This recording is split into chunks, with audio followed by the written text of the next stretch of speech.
How about transcriptions? Since we talked about Segovia used to say that we should not transcribe a piece that sounds better in the original instrument than it on the guitar. Yeah. And today we see a lot of people playing a lot of transcriptions of, questionable quality sometimes. How do you feel about that? It took me a long time to figure out that Segovia was right. If you're a music lover, and I transcribe a piano music piece for the guitar, and it doesn't sound as good, why should you listen to it on the guitar? You would only want to listen if you're a guitar freak. You know, there's nothing wrong with being a guitar freak. I'm not criticizing. I mean, we only live once, as far as I know. Well, so whatever gives pleasure, do it. You know, I mean, if that's what you want to do it, that's not for me. But I think Segovia is right. I mean, I don't think it needs to be better, but it needs to give it an angle. It needs to be justified in some level why you're doing it. It needs to be interesting. Interesting or beautiful or something that if somebody listens to it, or he's like, oh, look at that. Mm-hmm. Well, since we're talking about the musical world in a broader sense, can you talk a bit about the musical influences in general, pianists, conductors, people that you admire? Okay. I just want to say also about transcription that when I say that, part of the reason why I know that is because I have made this mistake many times. I have played things that are not playable. You know, I'm trying to prove that I could play more notes than other guitarists could.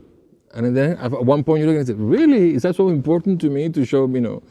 But as you get older, at least for me, it's much more about the beauty. It's much about the beauty. I mean, and I think what happens is that at the very beginning, and maybe this is what Segovia would say, was the sound of the guitar. Mm-hmm.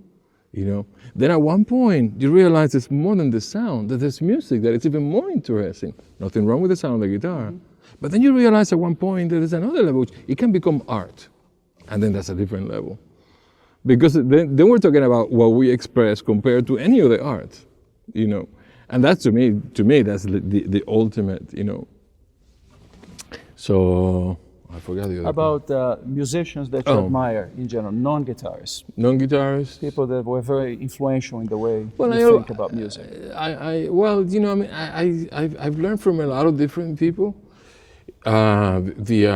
Pianists, violinists, conductors. Well, the two that have been a huge influence for me specifically has been Alicia Rocha, the pianist, in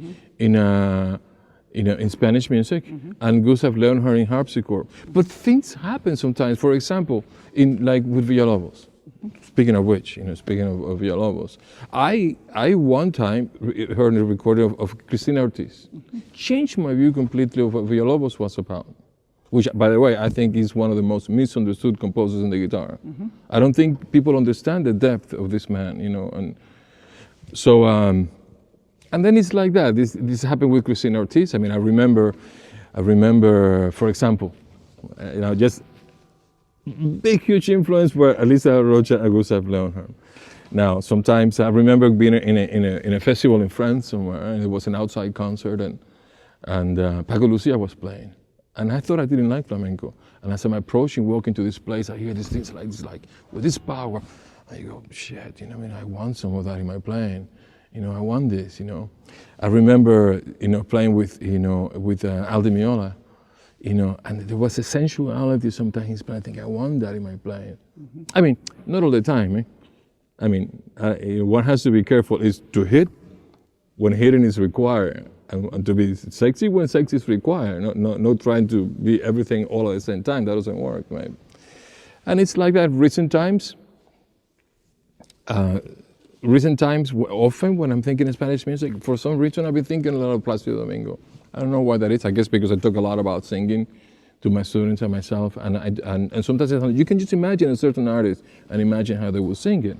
And often when I do that with him, it opens doors for me. You know, gives me ideas of what to do. There are many others, but it's just talking about interpretation before.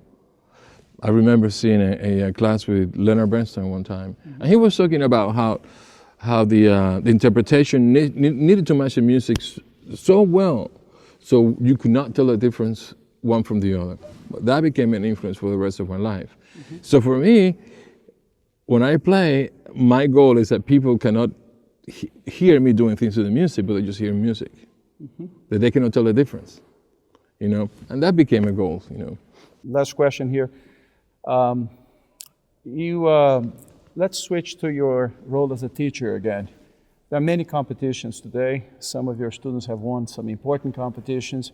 How do you feel about competitions? Is there a Barrueco method of preparing a student for a competition, or you just let them do what they want and prepare?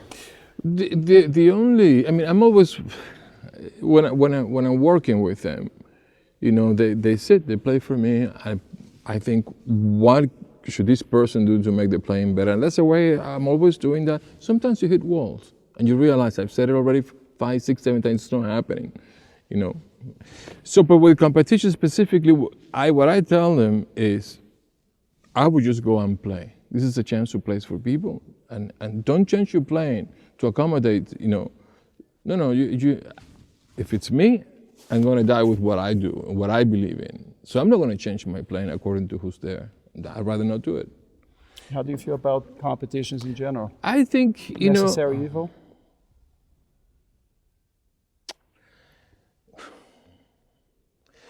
I mean, you know, it's easy for me to say, you know, well, they should not be done. Well, then what are they going to do? How are they going to get themselves known? So I think it's something that can be very helpful to them as a way to play for other people to be heard, you know. So in that sense, I'm fine with it. It doesn't mean that I agree with all competitions. I mean, I prefer situations in competitions where they're trying to elevate the guitar world and to treat those students well. You know, I mean, those players well. I mean, I know that they may sound